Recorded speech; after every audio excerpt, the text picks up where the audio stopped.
Leading experts in technology are attending the Asian Financial Forum 2012 in Hong Kong, and among them is Andy Hutchings-Brosso of APIR Systems in Australia. And he's joining us from Sydney. Thanks indeed for joining us this time. Now, really looking at APIR, what does it actually do? Am I right in saying it's the go-to company for technology infrastructure?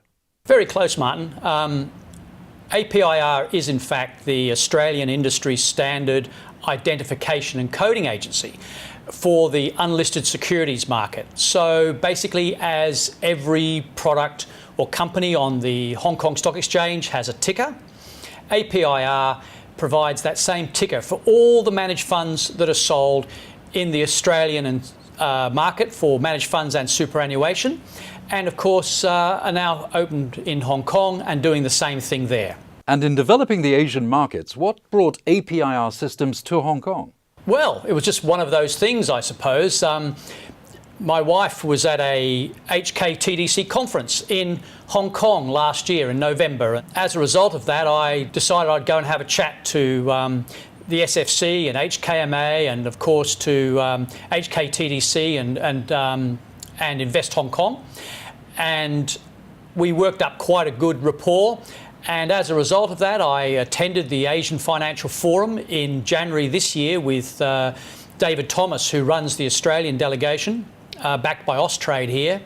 And that was really the beginning, and it just rolled on from there, Martin. So with a regional office here in Hong Kong, the idea is to expand regionally.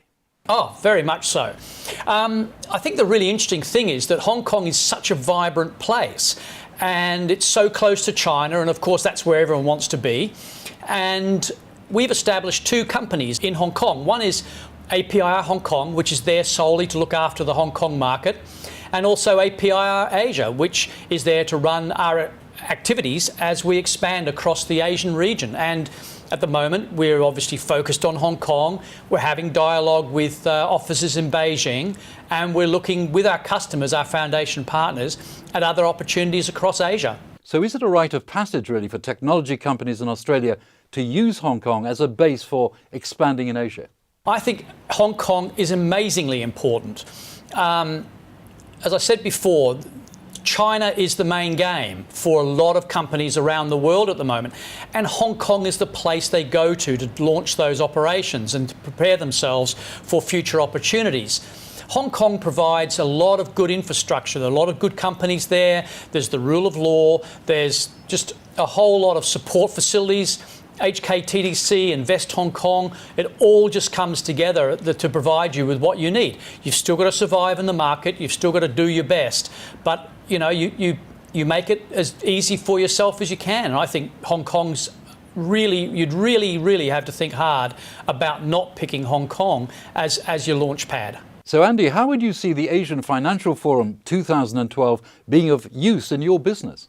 This is one of the things that makes Hong Kong very special. I came to the AFF in January this year, and what I found was that it brought people from China and Hong Kong, sure, but it brought people from across the region and even from Europe, and really impressive speakers from around the world. And so all those people are in one place. For a small company like ours, I mean, we're relatively small.